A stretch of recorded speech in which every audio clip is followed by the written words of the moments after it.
যতক্ষণ না আমি মাফ করছি।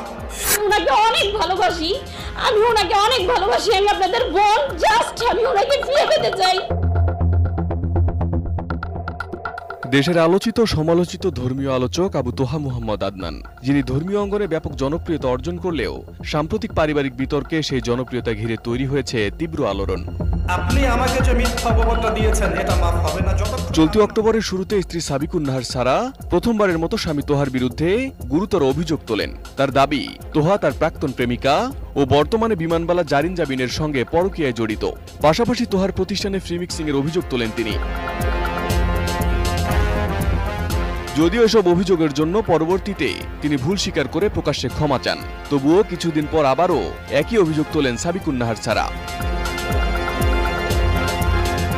অন্যদিকে আবু তোহা মুহাম্মদ আদনান তার স্ত্রীর সব অভিযোগ স্পষ্টভাবে অস্বীকার করেন। এমনকি আল্লাহর নামে কসম করে তিনি বলেন, হে আমার জাতি, শুধু এতটুকু বলতে চাই, আরশের মালিকের কসম, আমাকে গুছিয়ে একের পর এক মিথ্যা অপবাদ দেওয়া হয়েছে। কাবার রবের শপথ, আমি জিনাকার নই। মুহাম্মদের রবের কসম, আমি ব্যভিচারী নই।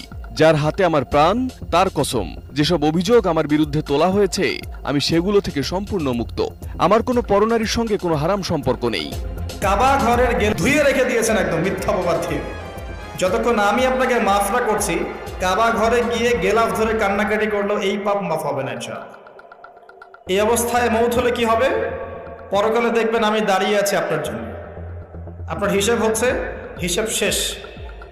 আপনি সালাত, সওম, হজ জাকাতের নেকি নিয়ে উঠেছেন, কিন্তু দেখছেন আমি দাঁড়িয়ে আছি, আমার মতো আরো 10 জন দাঁড়িয়ে আছে। ওই 10 জনকে আপনি গালি দিয়েছিলেন, অপবাদ দিয়েছিলেন, তাদের গীবত করেছিলেন, তাদের সম্পদ বা সম্মানের হানি করেছিলেন। এখন কিয়ামতের মাঠে আপনার নেকি দিয়ে এই ঋণ শোধ করতে হবে, অন্য কোনো অপশন নাই। প্রথমবার এমন অভিযোগ তোলার পর স্ত্রী সাবিকুন নাহারের সঙ্গে সম্পর্ক স্বাভাবিক করলেও কিছুদিনের ব্যবধানে আবারও একই অভিযোগ তোলায় বিচ্ছেদের ইঙ্গিত দিয়ে পোস্ট দেন তোহা আদনান। অবশেষে সেই তালাকের প্রক্রিয়া সম্পূর্ণ হয়েছে বলে নিশ্চিত করা হয়েছে। মঙ্গলবার ধর্মভিত্তিক ফেসবুক পেজ আলোর পথের এক স্ট্যাটাসে জানানো হয়, মুহতারাম আবু তোহা মুহাম্মদ আদনানের পারিবারিক বিষয়টি বরেণ্য উলামায়ে কেরামদের মাশওয়ারা ও তত্ত্বাবধানে সমাধান হয়েছে আলহামদুলিল্লাহ। তার প্রাক্তন স্ত্রী সাবিকুন নাহার সারাকে খোলা তালাকের প্রস্তাবনা দেওয়া হলে তিনি তা গ্রহণ করেন। দেনমোহর বিয়ের পরেই পরিশোধ করা হয়েছিল।